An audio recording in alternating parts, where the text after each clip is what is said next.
Hello, it's Nicola, the People Mentor, and I'm here today interviewing Katie Dean, who I am so pleased to have on my channel.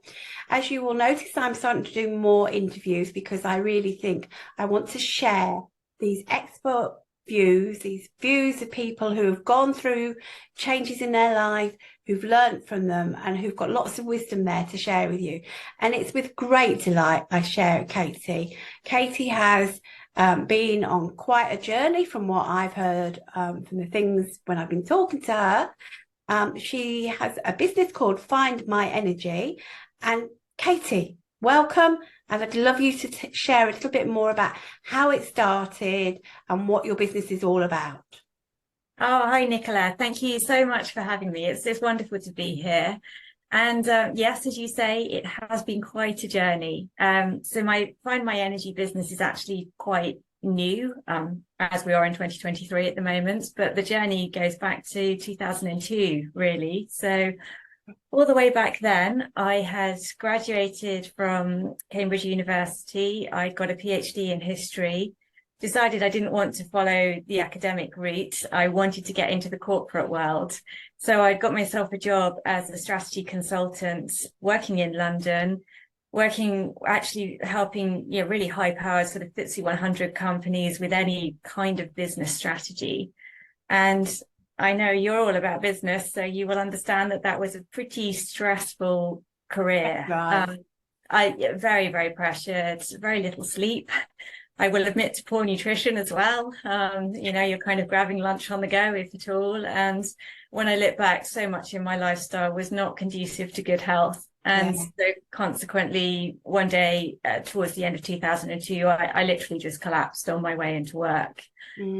I'd like to say it came out of the blue, but reflecting back, it hadn't. You could see it building. Yeah. And that was it. I made my way home, ended up spending like 2 weeks literally flat out in bed. My mum, I went back to my parents' house, and my mum was just waking me up to give me food, and I was just sleeping around the clock. Obviously went to the doctors, was signed off initially with fatigue.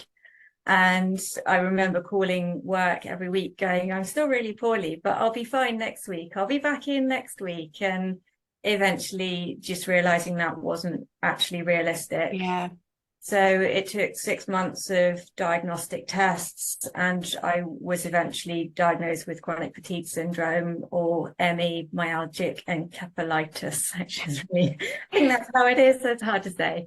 And thus began an incredible journey, really. So the doctor's view was, well, we're really sorry, we don't actually really have any answers for you. I was sent to see a rheumatologist who is an arthritis specialist, but he happened to have a sideline interest in chronic fatigue. And I remember he was a lovely man, really kind. But our first appointment, he said to me, well, to be honest, you probably know more about the illness than I do. So that was a great start. And so continued just this evolving journey where fairly early on, I got introduced to a nutritionist and changed my diet, and that improved my energy a little bit. Somewhere along the line, I started doing yoga, which also helped. Did some work around sort of stress reduction, all these little pieces. So I was off work completely for 5 years. And then I had 5 years where I was on a gradual return to work program that didn't really get me anywhere. It was a real boom and bust. So I would do a few like 1 day a week for a few weeks, and then crash again and have a few weeks or a few months off. And this cycle just went on for 5 years until both myself and the company realized that I wasn't going to get back. And my company were incredibly supportive, but it was just the right decision. So I then went self-employed. By this time, I'd reintroduced an old crafting hobby, making things out of beads. More people were starting to see my work and wanted tutorials. So I spent the next 10 years creating pieces of beadwork, writing tutorials, creating online classes, and people all over the world were buying those and enjoying their own versions of my designs.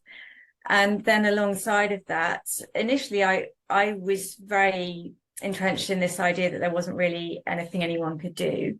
I always felt like I was going to recover, but I didn't have a concrete plan as to how that was actually going to happen. I was sort of waiting for someone to come along with a miracle, or someone to say, oh, this is the problem and here's how to fix it. Wave the magic wand sort of thing. Exactly. Until 2016, when I effectively repeated the cycle. I mean, although it was a lot easier working for myself, being my own boss and being able to rest when I wanted to, as that business grew and I got more popular and I got more teaching invites and more pressure, yeah, I ended up going into burnout again and had another huge crash. This time I was like, right, enough. I'm really going to get to the bottom of this. And I started seeing actual practitioners. I discovered that, I mean, there was a vast change in what was available in 2002 versus what had become available in 2016. Yeah. So I went on this really long journey through functional medicine, where I was working with nutritionists on rebalancing vitamins and minerals in my body. Discovered that my mitochondria, which are like the body's little energy production cells, they were blocked by a bunch of toxins. So I had to do a lot of detox work to clear all that out. So did all this kind of functional medicine, physical layer of work. And that got me a really long way, but I was still like, there is more. I can be better than this. So I ended up then looking at a sort of psycho-emotional layer and, coming back to that underlying stress and underlying trauma. And I didn't realize how much just everyday life trauma I was carrying, from developmental trauma, inherited trauma. I mean, that's a whole big piece, a whole interview we could do on that. Yeah. So that was just the piece that took me another step forwards. And then finally, the final piece of the puzzle for me was learning about energy healing and working with something called the biofield, which we all have. It's this appreciation that our physical body is just like energy compressed and compressed and compressed until it becomes dense matter. But the energy is still around us. So all our particles that are coming together to form our atoms, form the cells, create the body, they're working to like an informational blueprint. And that information is contained in the body fields. And that is where we're storing the trauma piece and everything that's happening to us.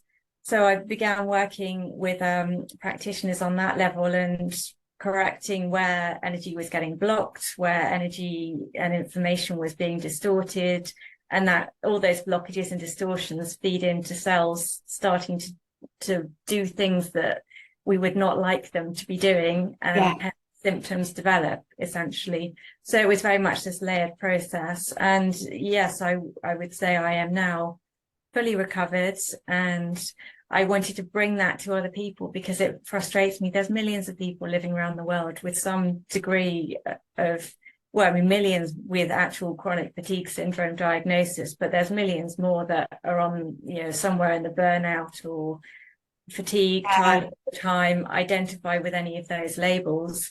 And just in this mindset that, well, it's just a function of modern life, there's nothing to be done about it. And in actual fact, there's so much you can do to up level your energy and even end up in a place, as I have done, that I didn't know it was possible to achieve. Quite a journey. Yeah, very much a journey. And I find that fascinating because I don't think we understand fully at all how much affects our body, our brain, the whole bundle. Mm-hmm. So I find that fascinating.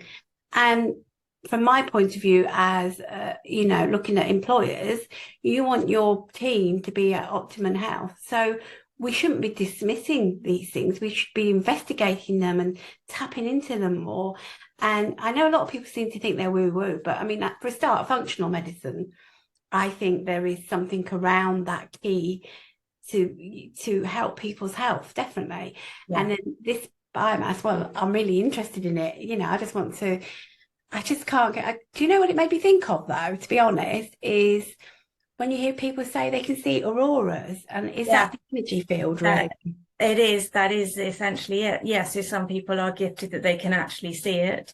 Some people can feel it, so they don't have the visual, but they'll get a sense. And I think all of us have that to some degree. it's, yeah, the odd things that happen, like maybe you meet someone for the first time and you just instinctively feel drawn to them or feel repelled by them. And it's not because of the way they look or the clothes they're wearing. They've not even spoken to you.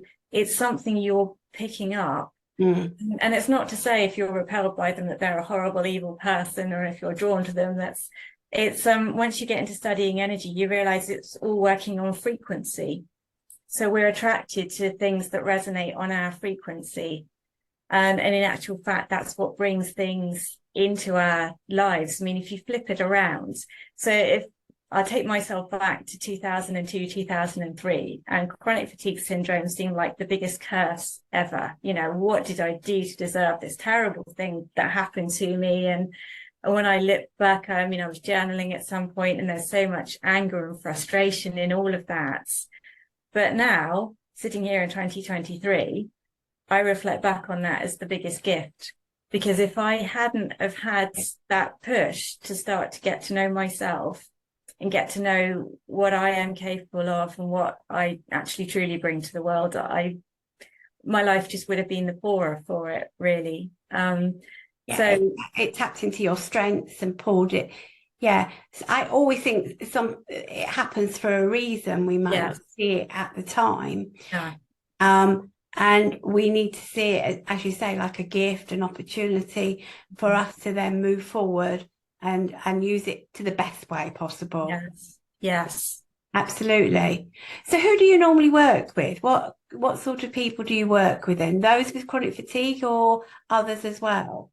Anyone really. I see chronic fatigue as being like the extreme end of the spectrum. So as I was just saying, at the other end, you've maybe got tired all the time. So someone that's basically functioning, but it's all a bit of a struggle. And somewhere inside you feel like there's got to be a better option out here. If you're trying to juggle family, career, I mean, that is most people, to be honest. So technically I could work with anyone in the world, but the people that are actually drawn to me tend to be people who are determined to actually make change, because everyone is going to have a journey to go on, and you've got to be prepared to commit to that. People who are open as well, because I work with you, I've just sort of touched on it. My own journey involved going through the physical, physiological, which we're all very familiar with. And a lot of us want to stop there, but you've got to be willing then to unpack the mental, emotional beliefs, behavioral patterns layer. And then the real magic lies in the energy layer, where you're actually changing the blueprints. So what your body is creating, because our bodies are, regenerating all the time. I mean, forget how many, it's quite frequently we get a new liver as all the cells regenerate. I think it's about 8 years, and we get a new bone structure. So all of that is constantly regenerating, and it's constantly reading this informational blueprint. So if that blueprint is containing errors, then you're going to keep regenerating an unhealthy body. If you can get back into that blueprint and correct the error, then magic starts to happen in the physical body. Not overnight, but given a bit of time for it to feed down and regenerate, and it really does. So anyone who is open to exploring all of that will certainly benefit. Fascinating, absolutely fascinating. So how do you approach helping someone navigate the complexities of chronic fatigue and its impact on their daily life? And I think you've kind of touched on it a bit, but if you had a one-to-one with somebody, where would you begin?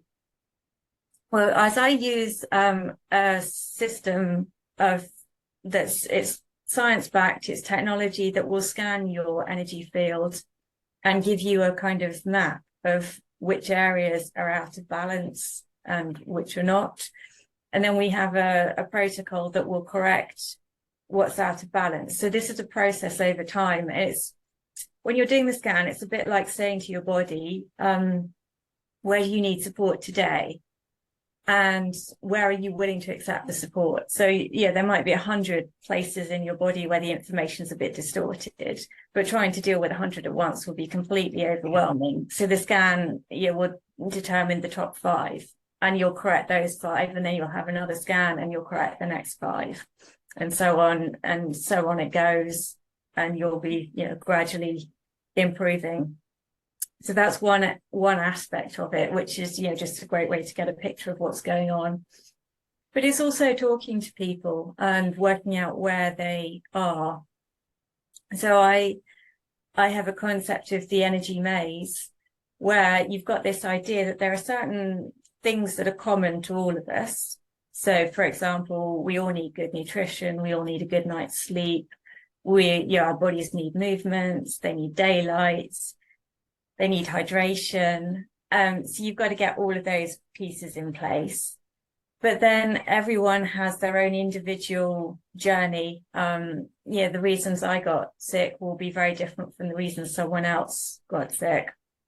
Yeah. And so when it comes to exploring on any of the layers, so on the physiology layer, when you're talking nutrition, I took X, Y, and Z supplements, but someone else will need a different set because there'll be different minerals and vitamins that are out of balance with them. So it's personal to them. Yeah, that makes sense. Yeah, and the same on the mental emotional layer. There's all sorts of different tools we have for uncovering and working with behavioral patterns. Some are more effective in some areas than in others. And it's also quite personal. It can be down to, how do you resonate with an individual practitioner or an individual tool as to whether that's going to bring you benefit. So, we kind of look at all of that. And then obviously the energy piece, that's entirely personal to your body.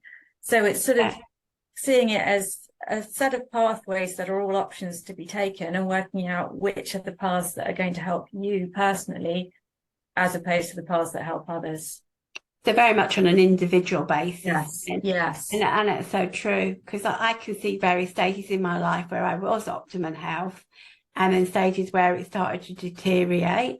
Mm-hmm. One of those things I would say is when I started working and I had a 2-hour journey each way to work, and I stopped going to the gym and doing lots of exercise and, like you say, getting food on the quick, so it was ready processed meals. You could start to see where the decline happens, and it's realizing that you need to get a better balance of your life. And I think we're in a really good place at the moment because we've got this thing where we are moving to remote working, so that means that for a lot of people that makes it better, because I did eventually get to remote working and not having to do that 2-hour journey. But for a long chunk of my life, I was doing that, and it really did have a detrimental effect. And I don't think employers necessarily always realise what that impact is. So, definitely need more people like you doing this. So, get out there and share it, because it sounds fascinating. So how do you tailor your guidance to suit each person's unique circumstances and needs? So, again, I feel like you talked about the individual and thingy, but is there anything else that you think needs to come out here around how you would tailor it? Yeah, so I'm very well aware that, when I started out and being told there's nothing we can do, that's still very much the story in conventional medicine. So if you go to your normal GP and get this diagnosis, you're still probably going to be told, sorry, that's it for life. It's only when you step across into the functional world or the alternative, that you realize there's actually hundreds of people saying, hey, I've got this really interesting, brilliant solution over here, and I've got this one over here. And you're faced with too much choice, really. So it's kind of working out what's beneficial to you. My journey ended up taking me across an awful lot of different things. So I've had a bit of experience in all of them, but I'm not qualified to practice all of them. So I'm not a qualified nutritionist. So if I've identified that someone needs some nutritional support, I've got people I can refer them out to for that piece of the puzzle. If, again, I'm very trauma informed, but I'm not qualified to work as a trauma counselor, for example, although interestingly, the bioenergetic system that I use is actually working with trauma. So I'm qualified to do that portion of it. But if I identified that somebody would benefit from another skill, I would refer that out. And I'm also learning all the time, so I'm getting more qualifications as I go. I'm training in NLP at the moment, which will bring in more hugely transformational tools that I can use alongside the scanning, and yes, I'll train in more stuff as and when it comes up. So so it's definitely a personal development journey for you. Yes. And that's fantastic. Do you think there is a place in the workplace for support like this?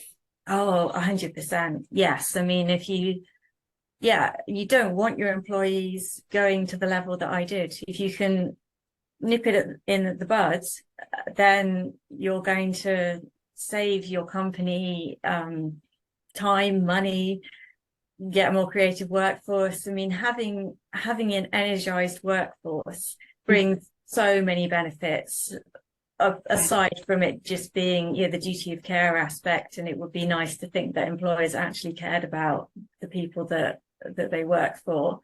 Is actually directly feeds into the bottom line of the company. So it would be well in everyone's interests as an employer to have a kind of well-being departments. I'd love to see that in a company. So you're not waiting until someone's already exhibiting the signs of burnout. You're actually educating them and helping them.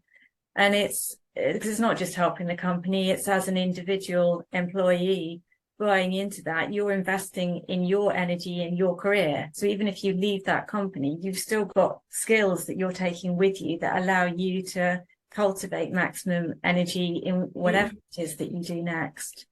So I'm very interested in seeing how it could develop something in that direction. Yeah, I think it's really important.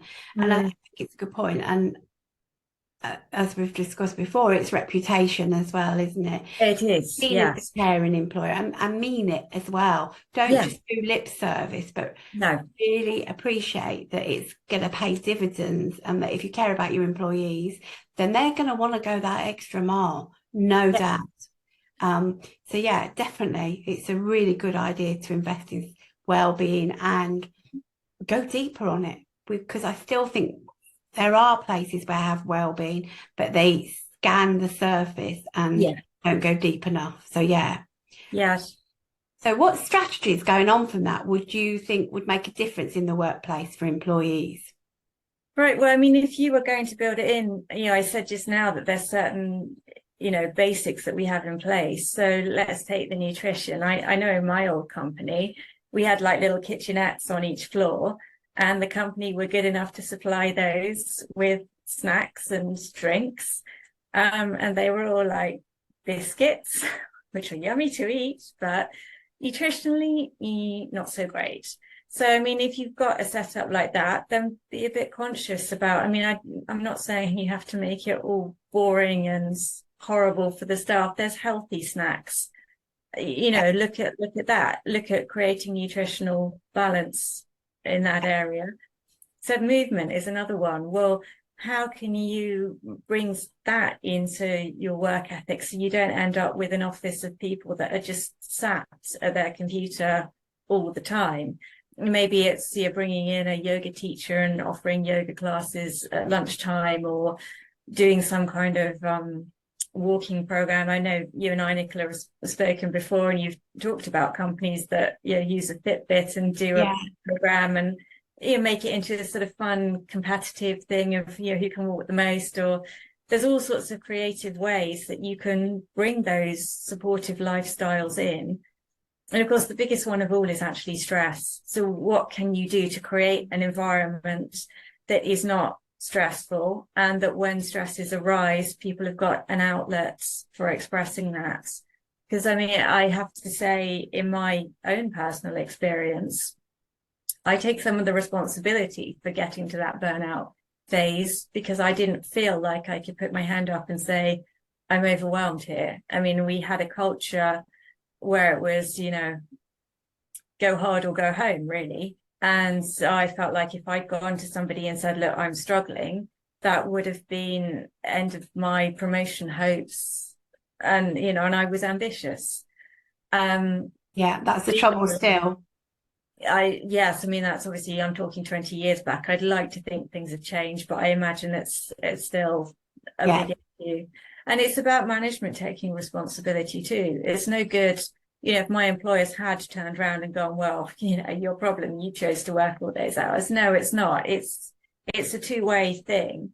I absolutely. put in timesheets every single week.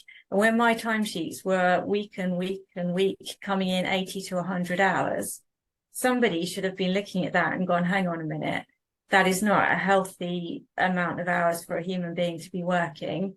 We need to have a conversation with Katie here. But that didn't happen at that time. So it's Yeah. it's got to come from both sides. And I totally agree. And I think it's so important that you really understand your employees and that you're looking at what's going on with them and you're having those conversations, however difficult they feel to Yeah. you as a manager and a leader. You have to find a way of having that conversation to support that person. Mm. The other thing I think we often get stuck on as well is that we think when we're going to have that conversation, that we need to be able to give the advice, but we don't. We just need to be able to signpost somebody to be able to support them into the right organisation or individual to help them. Yeah. And I think in the larger organisations, they have the occupational therapy, which is good. And certainly where I worked, we had also a section which was employee assistance, and that was really great. And I found that really, really useful for when I was struggling with holding difficult conversations about sick absence, funny enough. And I didn't feel my manager was the sort of person I wanted to go to talk to. So I went to the employee assistants and they actually coached me in how to have a conversation to get the best for both sides. And it was fascinating. So I think there are things out there in the larger organisations, but probably not so much in the smaller ones. But in the larger ones, people are so busy, they often forget to tap into it. Yes, well, and as we said earlier, there's also a lot of career pressure. It's like you don't want to be seen as the one who's going to employee support because that sort of implies that you're somehow struggling and not competent to do your job and progress up the company. Yeah, and I think we need to turn that around. For somebody who asks for help, that's actually a strength and a success, and we need to be celebrating those when they do. Yeah, yes, definitely. Because, if you don't, then it escalates so far that you've ended up losing an employee, whether it's through long-term sick or they've just walked out the company because it was too much and they found a better job elsewhere. Exactly. And it has a knock-on effect. So, and it's what it leaves behind because the other people are then picking it all up. Yeah. And that creates more stress. So we need to be taking action. Absolutely. Yes. So, having gone through burnout twice, what would you say the signs are that a manager needs to be looking out for to support their team member? Well, on a practical level, as I've just said, things like monitoring working hours, monitoring, just having conversations with your staff, just knowing your staff so you can look for behavioral changes. I mean, you can see, this was an awful example really, but what happened to me, it was a manager on a project. He was a nice guy. We were good friends as well. And I remember walking into a team meeting one day and he said to me, "You look like bleep." I have great bags under my eyes, looking really pale and washed out. And instead of following that up with what's going on, how can we support you? He was like, made the comment and then straight on to right. And now we're working this weekend. And it's like, you look absolutely wrecked, so come and do another 20 hours work. It was so getting rid of things like that. Yeah. Would be very beneficial. And again, it's not that these people are malicious. They weren't trying to hurt me or anything. It's just lack of awareness and perhaps not understanding how to have that conversation, because you need to be able to have conversations where or create an environment where a manager and employee can have a conversation about what's going on. Sometimes it is stuff that's happening in the office and sometimes it can be personal life. And although we want boundaries between work life and personal life, if something big is happening in the personal life, it is going to flow in and affect what's going on at work, and there needs to be support for all of that. So yes, it's really awareness, knowing your employees, knowing you're having conversations. And funnily enough, that can be something that can come more easily in a smaller organization where you've got less spaces to remember. Exactly. But even in a big organization, you've got structures, you've got smaller teams. So it's down to, the lower team managers to be aware across their team to feed up to their higher managers and so on. It needs to be an ethos throughout the company. Yeah, no, absolutely. I totally agree. And we need to be doing more. And I think there's something around employers addressing the mental and emotional challenges that workplaces generate as well. Have you any suggestions there? Well, again, I mean, starting with awareness, really just learn more about it and getting rid of the stigma, because that's still such a huge thing that if you're struggling mentally or emotionally and you admit to that, you're seen as somehow being a failure. Which nothing could be further from the truth. It actually takes more courage to stick your hand up and ask for help than it does to just brush it under the carpet and pretend it's not happening. So, I think for any employee that is brave enough to come forward and say, actually, this is going on for me. And as an employer or a manager, you don't have to be the one that solves that problem. As we said a few minutes ago, it's not, no one's expecting you to turn into a trauma counselor. It can be as simple as saying, okay, have a week off. I know you've run out of your holiday, but just have a week off and go on this retreat, or book yourself onto a counselling course. And if that means that you have to leave work at 4 o'clock every Tuesday, that's no problem. It's creating the space that allows the individual to do what they need to support themselves without feeling like that's going to then impact on their career. And, because they left at 4 o'clock every Tuesday, they're not going to get promoted next time around. It's a lot of that. You're right. And so what advice would you give someone who's struggling in the workplace and is really struggling to open up? If they really feel they can't open up in the workplace, what would you suggest they do? Open up outside of the workplace. I mean, start looking into your options. Start identifying where the problem is coming from. Is it something that's really happening now? Like, you've got a really bullying manager, for example. Or is it something that's actually got roots further back? Because so many of the issues that come up are rooted in behavior patterns that we adopted in childhood, and we're just repeating them and repeating them and repeating them. And each time there's a repeat, it adds a little bit more stress on top and a little bit more until, you don't collapse at 20, maybe you collapse at 30 or 40 or 50. So if you know that that's more of the pattern, then the type of help you need is going to be different from the type of help you need for this is just a new problem that's come up. And you've got everything from sort of life coaches to real deep trauma work, and yoga, meditation. We now understand that the trauma patterns that happen, they're not about rejigging, retelling the story of this terrible event that happened to you. What's really happened is the impact of that event has got stored in your body. And by the body, I mean more the biofield aspect. I'm not saying that if you x-rayed that bone or chopped open that muscle, you'd find that little piece of event that really hurt you when you were younger. It's all stored, and it's all like creating ongoing tension that you're constantly butting up against. So some of the most effective ways of dealing with that are protocols like emotional freedom technique, or tapping is a skill that you can learn and you can use. You don't have to go and see a counsellor for that. You can use that on a daily basis to alleviate anxiety and stress.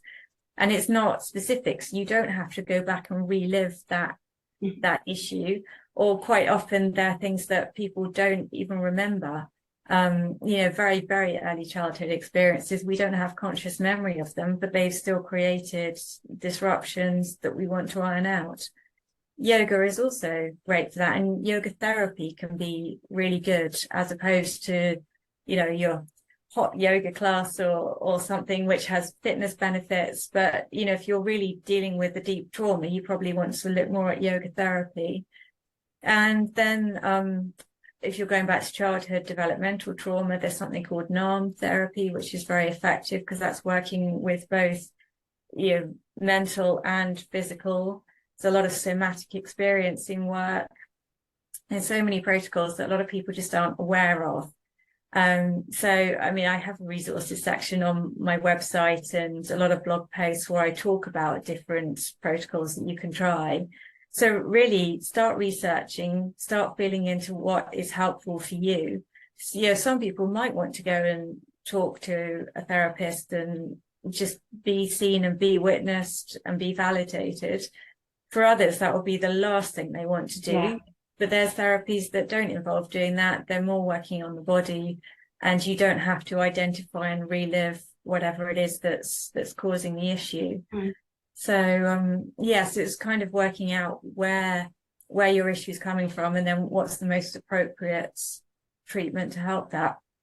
Yeah, so that I think that's a really good time for you to share your website and how they can get into contact with you, because I feel that you could give them so much. So do you want to share what your website is and any other ways of contacting you? Yes, so my website is findmyenergy.co.uk, and I've got loads of information on there. So if you're just looking to learn more, I've got a blog post, and I run a newsletter called the Energy Boost newsletter.